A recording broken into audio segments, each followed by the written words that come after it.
Hello and welcome to Fusion Writing, where building character meets creating structure. Today is our Compass Day, and we have our Zettelkasten week. And because of our glitch that we had earlier in the month, we're going to combine this week. It's going to be our Zettelkasten week and our writing week. So get your pencils sharpened for the writing and get your cards ready for Zettelkasten because we've got a lot to get you going on this week. So Victoria will get us started. Hello, Lilligans, anti-novelists, everyone out there. Thank you for joining us again for Fusion Writing. So today, for a very short compass, since it's our Zettelkasten week, Kathleen and I agreed that we would give you an inside look at each of our systems and how they contrast and compare with each other. My system, as many of you may know, was specifically built with the task in mind of completing a novel. So everything that I did, especially in the beginning, when I put my system together, served some piece of the book that I was writing.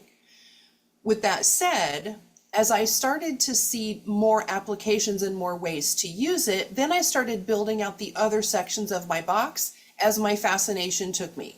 So it evolved very organically. So that's why I want to take you at a high level tomorrow when we do the map through and show you the organic progression of how a set of characters came about, and then just talk for a brief second about how I built a section that helps me sort and grow my story while also growing and researching and evolving my characters. So that's what we'll be looking at tomorrow. I will actually pull the cards out of my box and we'll walk through them together. So I will throw it to Kathleen. Thank you, Victoria. That's so fascinating.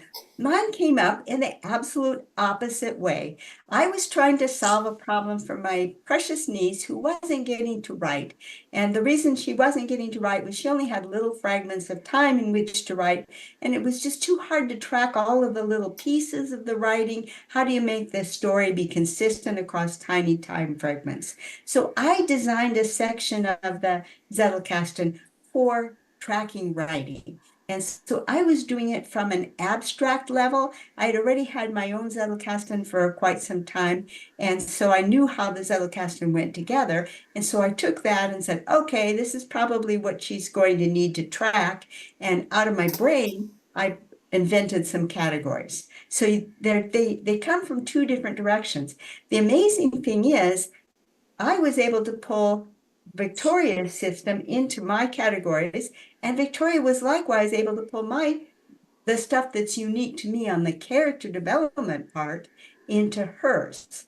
So we each retained our separate story building pieces, but the things that made each one of us unique, like her character cards, A, B, C, D, on all the way through the letter O, came right over into mine. And tomorrow I will actually show you the numbers that I use, and we'll take Victoria's going to show you her cards. So we'll get to see two different views that give you a lot of perspective when you want to set yours up. So we'll talk to you later. Victoria, anything to add? Nope, this is going to be amazing. It's going to be really fun to see how the two systems line up against each other, and then hopefully inspire in our curious onlookers ways that they can either take from the systems or invent their own. Thank you. We'll see you tomorrow for the map. Be sure to come back. Bye-bye. See ya.